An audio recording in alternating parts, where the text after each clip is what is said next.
Green director, world famous director. ఆయన తీస్తున్నాడు కాబట్టి 100% సెట్ అవుద్ది. ఎట్లా ఉన్నా చేయగలిగే చేస్తారు.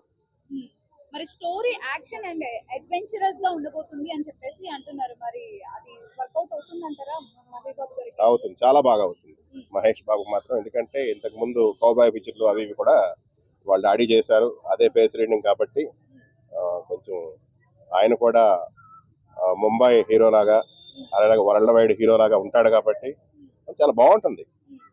మన తెలుగులో కూడా చాలా మంది హీరోయిన్స్ ఉన్నారు, పాన్ ఇండియా యాక్టర్స్ ఉన్నారు. వాళ్ళని ఎంచుకోకుండా ఇప్పుడు ప్రియాంక చోప్రాని ఎంచుకోవడానికి ఏమైనా కారణాలు ఉన్నాయనుకుంటారా? మరి ఉన్నాయి కదా, ప్రియాంక చోప్రాని ఎన్నుకున్నప్పుడే అది వరల్డ్ వైడ్ పిక్చర్ అయిపోయింది. ఎందుకంటే ఆవిడ ఒక మోడల్, మిస్ వరల్డ్ ఇట్లాంటివి ఉన్నాయి కాబట్టి ఆవిడ తీసుకున్నారు.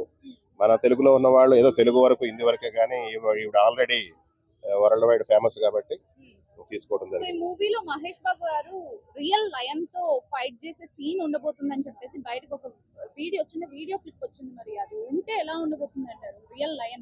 రియల్ లైన్ తో ఉండదమ్మా, అది ఏదో ఉంటది కానీ రియల్ లైన్ అనేది కరెక్ట్ కాదు. ఎందుకంటే లైన్ అంటే మామూలు విషయం కాదు. అయితే ఈ ఆఫ్రికా అక్కడ వాటికి కోచింగ్స్ ఉంటాయి, అవి తీసుకుని ఇచ్చినవి అట్లాంటివి ఏమైనా పెడితే పెట్టొచ్చు కూడా. ఎందుకంటే ఇవాళ ఈ ఫారెస్ట్ దానికి సంబంధించి పార్క్ సంబంధించిన కూడా ట్రైనింగ్స్ ఇస్తున్నారు కదా, వాటిని బట్టి పెట్టొచ్చు. కాకపోతే దగ్గరలో క్లోజ్ గా అనేది ఏమైనా కష్టం ఉండొచ్చు. ఆ కోచింగ్ ఇచ్చినవి అయితే ఏం కావు. మరి టైటిల్ గ్లోబ్ ట్రాటర్ అని చెప్పేసి ఉండబోతుంది అంటున్నారు. మరి అది పెడితే కరెక్ట్ గా కనెక్ట్ అవుతారా తెలుగు వాళ్ళు? ఇదేదో బాగుంది. ఇందాకడేదో వారణాసి, సంచారి ఏదో అన్నారు, అది నాకు నచ్చలేదు. ఆల్రెడీ చెప్పా నేను.